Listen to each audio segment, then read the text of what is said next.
Okay, 5.4 day 2, integration rules for exponential functions. Well, since the derivative of e to the x is e to the x, the integral of e to the x dx would be e to the x plus c. And then if we have a composite function, we have the integral of e to the u du, that does equal e to the u plus c. Okay, let's do a couple examples. Well, we can clearly see we have the integral e to the 3x plus 1 dx. We can see a function composition, definitely a u substitution problem. Inner function 3x plus 1, we'll make that our u. That means du, it would be 3 dx. That means 1/3 du equals dx. Rewriting our integral, we'll put the 1/3 as a constant multiplier on front, e to the u power, and then du. We're set up nicely so we can find the antiderivative of e to the u. We'll have 1/3 times the antiderivative of e to the u, which would be e to the u, plus c. And then make our u substitution back in. 1/3 e to the 3x plus 1 plus c. Okay, not too bad. Another one. All right, more complicated looking antiderivative. 5 times x times e to negative x squared dx. Right away, we see this is a function composition. Let's make the inner function our u, see what happens. U equals negative x squared. That means dx, or du, equals negative 2x dx, which is nice because we have x dx, x dx. 5 can go out in front as a constant multiplier. Bring negative 1/2 over.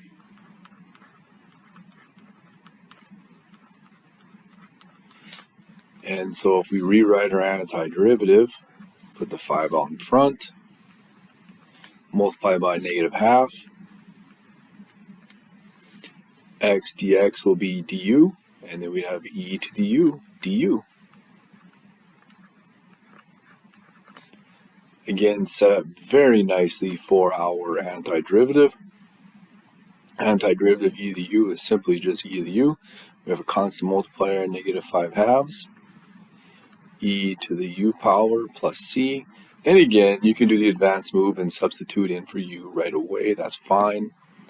We got negative 5/2 e to negative x squared plus c. And just be mindful that maybe we could move this to the denominator of our fraction. But for now, we can leave it written like this. All right, another more complicated problem. We look at this and we can't reduce the way it is written. So let's make an inner function our u and see what happens. U equals 1/x. That means du. Okay, sometimes it's going to be beneficial to rewrite this. X to the negative 1 power. So it would be negative 1 x to the negative 2 power dx, which is equal to negative 1 over x squared dx. We can bring the negative over, so negative du equals 1 over x squared dx. And that's very nice. Because remember, we could rewrite this as e to the 1 over x times 1 over x squared dx. Now hopefully you should be able to see that right away. But again, we could rewrite our integral like this, just to maybe help you see this better. Okay, well, rewriting our integral, we would have, I'm going to go over here, negative antiderivative e to the u power du. Negative e to the u plus c, substituting back in, negative e to the 1 over x power plus c. That is it. All right, let's look at a more complicated problem. And by more complicated, I mean just trig. And again, should not be too terribly difficult. We have a function composition, we have a product. Let's make the inner function our u and see what happens. du. Derivative of sine is negative. Derivative of cosine is negative sine of x dx. And so negative du equals sine of x dx. We clearly have sine of x dx. We'd have e to the u, negative out in front of the antiderivative. So we have negative antiderivative, e to the u, du, which makes negative e to the u plus c, which equals negative e to cosine x plus c. And that is our antiderivative.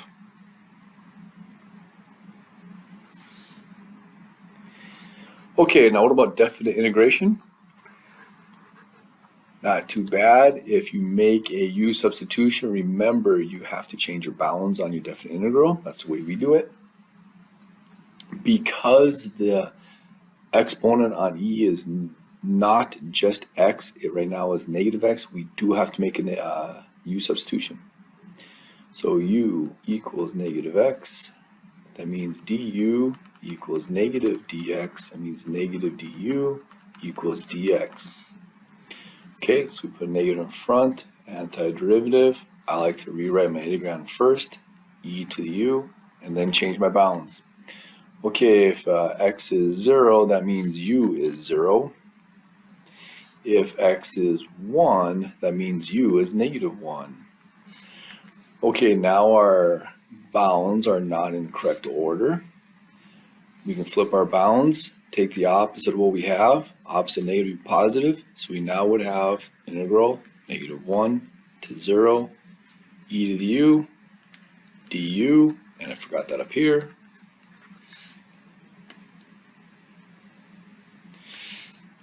Antiderivative e to the u is simply just e to the u.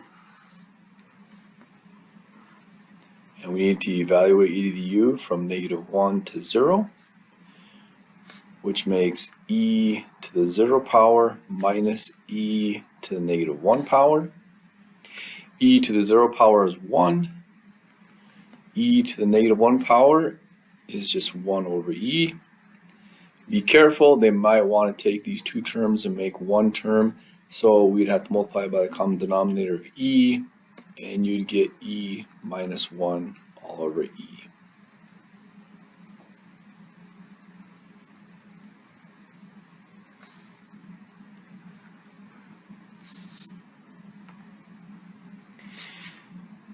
Finally, again, another more complicated problem.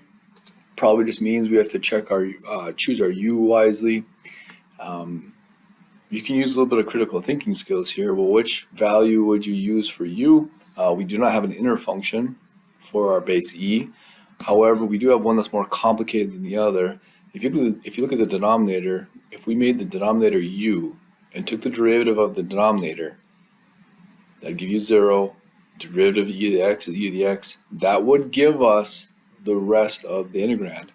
So I think making the denominator a u would be an excellent choice. So u equals 1 plus e to the x power. Du equals, that means 0 plus e to the x dx.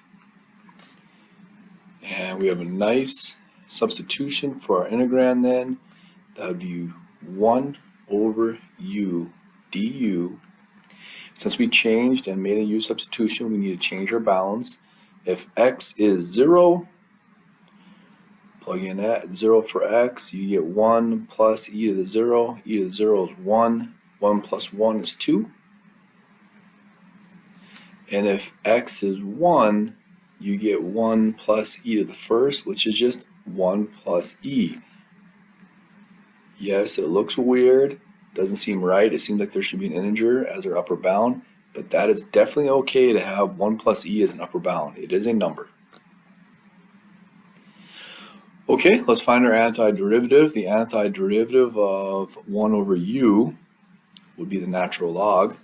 Absolute value of u evaluated from 2 to 1 plus e. And I guess I forgot to make sure that our bounds were in correct order. Well, remember E is 2.7 blah blah blah, so 1 plus 2.7 is definitely bigger than 2. Okay, evaluate now. We'd have natural log, absolute value, 1 plus E, minus natural log, absolute value 2. But I think clearly you can see that we do not need the absolute values here because 1 plus E is positive, 2 is positive. Natural log, 1 plus E minus natural log of 2. And yes, because we are subtracting two natural logs with the same base, or logs with the same base, we could change this into a quotient. They might write this on the answer key, whereas in multiple choice answer. So either way would be acceptable answer. Well, you just got to make sure you can rewrite your answer so it matches one of the answer choices possibly provided to us.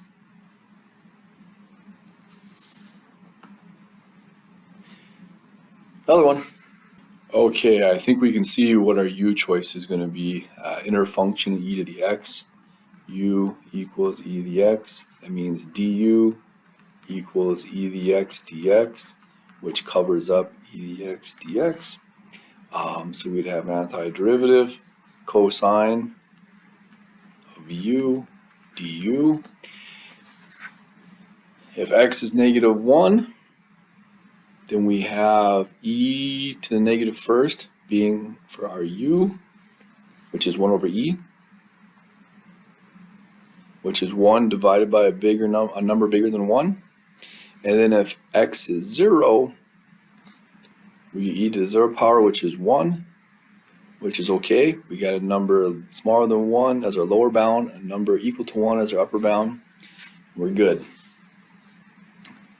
Find our antiderivative. Antiderivative of cosine is sine.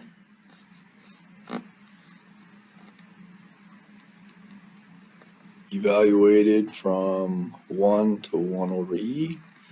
And so we'd have sine of 1 minus sine of 1 over e. Now obviously we cannot figure these out without using a calculator right now. So this would be an acceptable reduced answer.